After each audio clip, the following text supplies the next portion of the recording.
নির্বাচনে এমন কিছু আসন আমাদের থাকবে ৩০০ আসনের সব আসনে আমরা নির্বাচন করতে পারবো না। যদিও আমরা ৩০০ আসনে আমরা চূড়ান্ত করেছি, প্রাথমিক বাছাই হয়ে গেছে, কিন্তু আলটিমেট কথা যাদের সামনে আমরা সমঝোতা করব, যাদের সঙ্গে একটা ঐক্য হবে ইনশাআল্লাহ, সে পরিবেশ এগিয়ে যাচ্ছে। যাদের সঙ্গে যে কয়টা দলের সাথেই হোক, কিছু সিট তোমাদের ছাড়া লাগবে। ৩-৪টা মাস আর সময় আছে।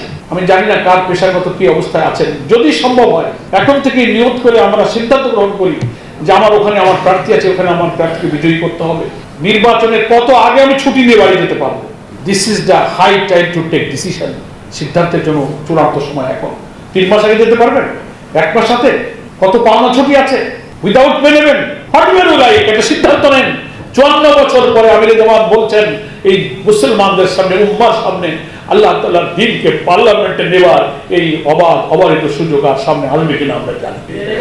ইসলামী শক্তি ঐক্যের যে পরিবেশ তৈরি হয়েছে, ইসলামী আন্দোলনের মর্যাদা, ইমেজ, তার নেতৃত্বকে মানুষের কাছে যেভাবে আল্লাহ পাক আকাশচুম্বী জনপ্রিয়তায় উন্নীত করে সম্মানিত করেছেন। ফ্যাসিস্ট আমাদেরকে গর্তে ঢুকাতে চেয়েছিল, আল্লাহ তাদের গর্তে দিয়ে ইসলামী আন্দোলনকে মর্যাদার আসনে উন্নীত করেছে। এই শুকরিয়া আদায় করার জন্য আসুন যার যার নির্বাচনী এলাকায় এখন থেকে প্ল্যানিং করেন, কবে আমি বাড়িতে চলে যাব। যেতে যতক্ষণ দেরি হচ্ছে সেখানকার সাথে যোগাযোগ রাখেন। নিজের ইউনিয়ন, নিজের উপজেলা, নিজের ওয়ার্ডে আপনি কাজ করেন।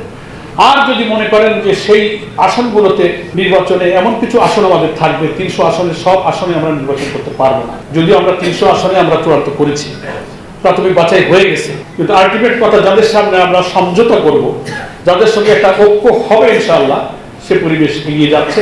যাদের সঙ্গে যে কয়টা দলের সাথেই হোক, কিছু সিট তোমাদের ছাড়া লাগবে। পদ্মা সেতু, মেট্রো রেল এবং এলিভেটেড এক্সপ্রেসওয়ে নির্মাণের গর্বিত অংশীদার বসুন্ধরা সিমেন্ট। নাকি বলেন কিছু সিট আমাদের ছাড়া লাগবে, তা না হলে তার ঐক্য হবে না।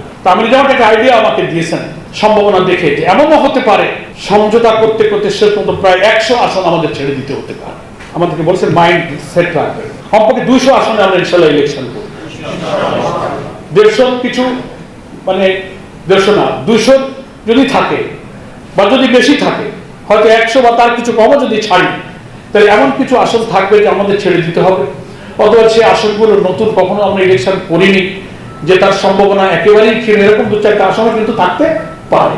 সেটা আপনারা বুঝে শুনে যদি মনে করেন যে আমি খুলনাতে থাকি, সাংগঠনিক কাজ করি, এখানে আমি রকম, তো আমার যে সিট ওটা হতে ছেড়ে দেওয়ার মতো একটা সিট একেবারেই সম্ভাবনা নাই, তাহলে আমি অনুরোধ করব আপনি ভোটার ট্রান্সফার হয়ে ভোটার তালিকার নাম বদল করে আপনি খুলনাতে থাকেন। কথা বুঝে আসছে? এই মাস অক্টোবরের 31শে অক্টোবর হচ্ছে ভোটার ট্রান্সফারের শেষ দিন। এরপরে ট্রান্সফার হওয়া যাবে, কিন্তু সে ভোট দিতে পারবে না। 31-এর মধ্যে যদি আপনার ভোটার লিস্টের নাম ট্রান্সফার করতে চান, এনআইডি কার্ড লাগবে। স্থানীয় উপজেলা ইলেকশন অফিসারের সাথে কথা বললে সিস্টেম বলে দেবে যে আমি এখানে শিফট হতে চাই।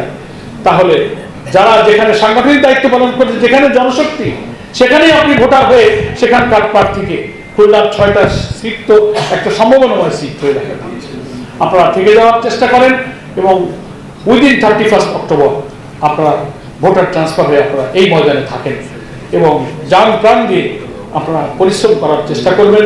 6টা আসনের ক্ষেত্রে যদি জেলা সংগঠন, অঞ্চল সংগঠন, কেন্দ্রীয় সংগঠন কারোর ব্যাপারে কোনো সিদ্ধান্ত দেয় যে আপনাকে ওই অঞ্চলে কাজ করতে হবে, ওই আসনে যেতে হবে, আমরা যেন সেই সিদ্ধান্ত মেনে নেওয়ার জন্য প্রস্তুত থাকি।